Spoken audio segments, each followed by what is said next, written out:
Hello bachcho, let's read the question. The question says the energies E1 and E2 of two radiation are 25 electron volt and 50 electron volt respectively. The relation between their wavelength, that is lambda 1 and lambda 2, will be. Option are given, lambda 1 is equals to half lambda 2, option B is lambda 1 is equals to lambda 2, option C is lambda 1 is equals to 2 times of lambda 2 and option D is lambda 1 is equals to 4 times of lambda 2. तो बच्चों इस question का जो की concept है वो है, की कॉन्सेप्ट है इसका,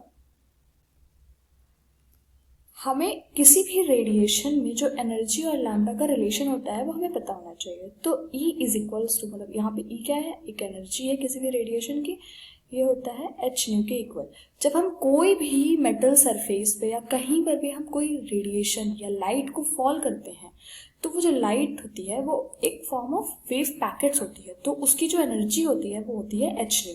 ठीक है, where nu is equals to क्या होता है, c बाई लैम्डा. न्यू क्या है, फ्रीक्वेंसी है, c क्या है यहाँ पे, स्पीड ऑफ लाइट है and lambda is the wavelength.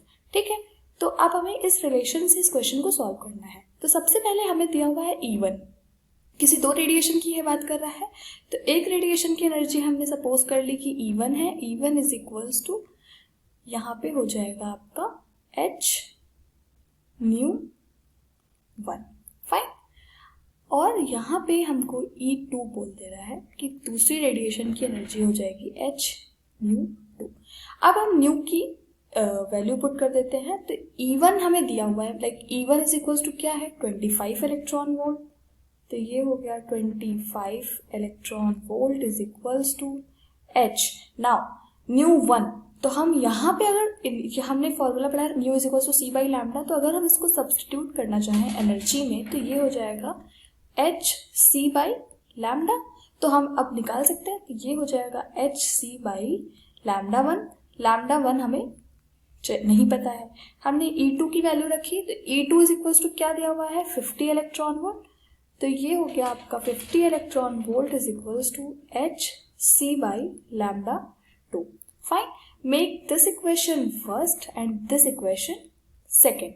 Okay, अब हम इन दोनों इक्वेशन को क्या करते हैं, डिवाइड कर देते हैं. तो on dividing both equation we will get like 25 electron volt upon 50 electron volt is equals to h c by lambda 1. ठीक है ना, ये डिवाइड जाएगा तो ये ऊपर चला जाएगा lambda 2 upon h c. This implies that यहाँ से इलेक्ट्रॉन वोल्ट से इलेक्ट्रॉन वोल्ट कटा, h c से h c कटा, because h and c both are constant term, so ये कट जाएगा. तो आपको और 25 1 जा और 25 2 जा 50. फाइन. तो we will get 1/2 is equals to 1/2 is equals to lambda 2 by lambda 1, which implies that lambda 1 is equals to 2 times of lambda 2. Fine. तो यहाँ पे जो करेक्ट ऑप्शन आपका आएगा वो ऑप्शन है आपका lambda 1 is equals to 2 times of lambda 2. So the correct option will be C option, lambda 1 is equals to 2 times of lambda 2. Fine. Hope you understood it well. Best of luck.